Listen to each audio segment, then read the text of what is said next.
Pernah kepikiran nggak, apa sih yang sebenarnya bikin roda ekonomi kita terus berputar? Jawabannya, ternyata ada di satu kata, ketenaga kerjaan. Nah, di pembahasan kali ini, kita bakal bedah tuntas konsep ini dari A sampai Z buat ngerti gimana dunia kerja itu ya bentuk hidup kita semua. Oke, ini dia gambaran besar pembahasan kita. Pertama, kita pahami dulu dunia kerja itu apa. Terus, siapa aja sih yang disebut angkatan kerja? Lalu, kita bahas tantangan terbesarnya, yaitu pengangguran. Dan terakhir, tentu aja, kita cari solusinya bareng-bareng. Yuk, kita mulai dari yang paling fundamental dulu. Apa sih sebetulnya ketenaga kerjaan itu? Nah, menurut definisi resminya nih, ketenaga kerjaan itu ternyata luas banget. Bukan cuma soal kita lagi kerja atau enggak, tapi ini tuh segala hal yang berhubungan sama tenaga kerja. Mulai dari sebelum, selama, bahkan sampai sesudah masa kerja. Jadi ini tuh satu siklus hidup kerja yang lengkap. Biar gampang bayangin aja kayak sebuah ekosistem. Bukan cuma soal satu orang yang bekerja, tapi keseluruhan sistemnya. Ada aturannya, ada orang-orangnya, ada prosesnya, semuanya saling terkait. Itulah ekosistem ketenaga kerjaan. Oke, kalau gitu, siapa aja sih pemain utama di dalam ekosistem ini? Yuk kita kenalan. Nah, ini penting banget buat dibedain. Ada dua istilah yang suka ketukar, tenaga kerja dan angkatan kerja.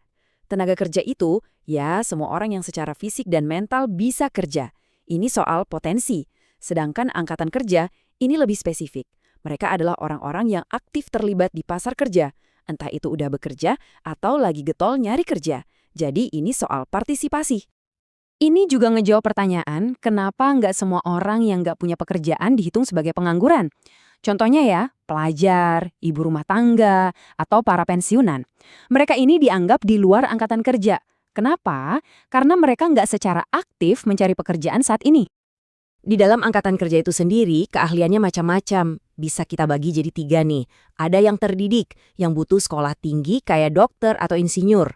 Ada yang terlatih, yang dapat skill dari training khusus, contohnya pilot atau mekanik. Terus, ada juga yang tidak terdidik dan tidak terlatih, yang pekerjaannya nggak butuh keahlian spesifik. Oke, sekarang kita udah kenal nih siapa aja yang ada di angkatan kerja. Tapi gimana ceritanya kalau jumlah pekerjaan yang tersedia nggak sebanding sama jumlah orang yang butuh kerja? Nah, pertanyaan barusan itu langsung bawa kita ke jantung permasalahannya. Ya, tantangan terbesar di hampir semua negara, pengangguran. Ini bukan masalah sepele loh, dampaknya bisa kemana-mana. Penting buat dicatat ya, definisi pengangguran itu bukan sekedar orang yang nggak kerja, tapi mereka yang nggak kerja dan aktif mencari kerja. Bisa juga mereka lagi nyiapin usaha baru atau nunggu panggilan kerja yang udah pasti.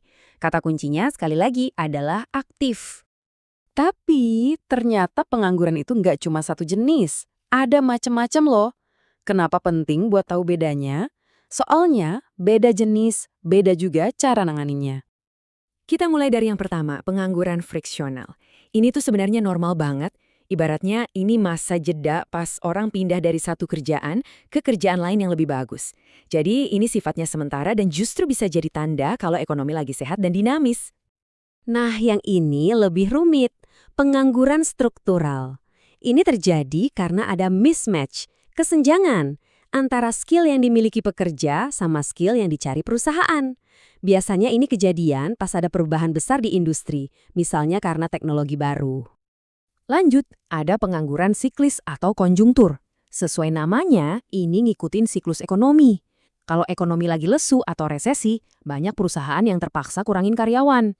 Nah, inilah pengangguran siklis. Efeknya keroyokan, bisa kena ke banyak sektor sekaligus. Dan dampaknya, wah ini serius banget. Dari sisi ekonomi, jelas pendapatan negara turun. Tapi yang gak kalah penting itu dampak sosialnya.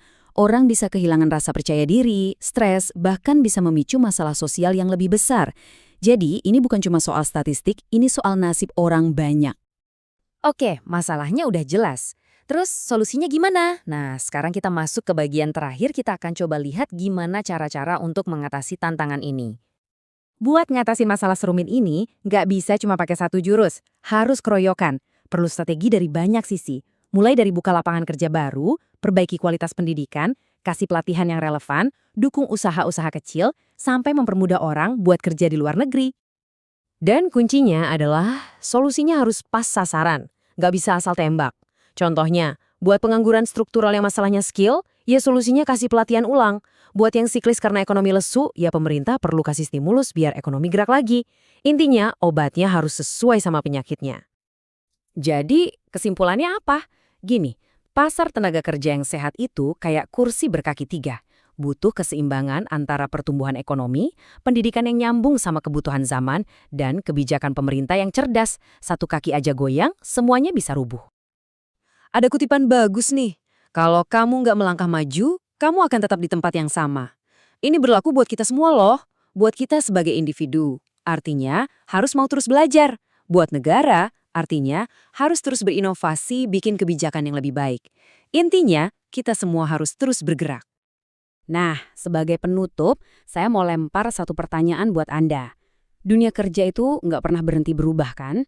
Setelah kita bahas semua ini, kira-kira apa langkah yang akan Anda ambil buat mempersiapkan diri menghadapi masa depan?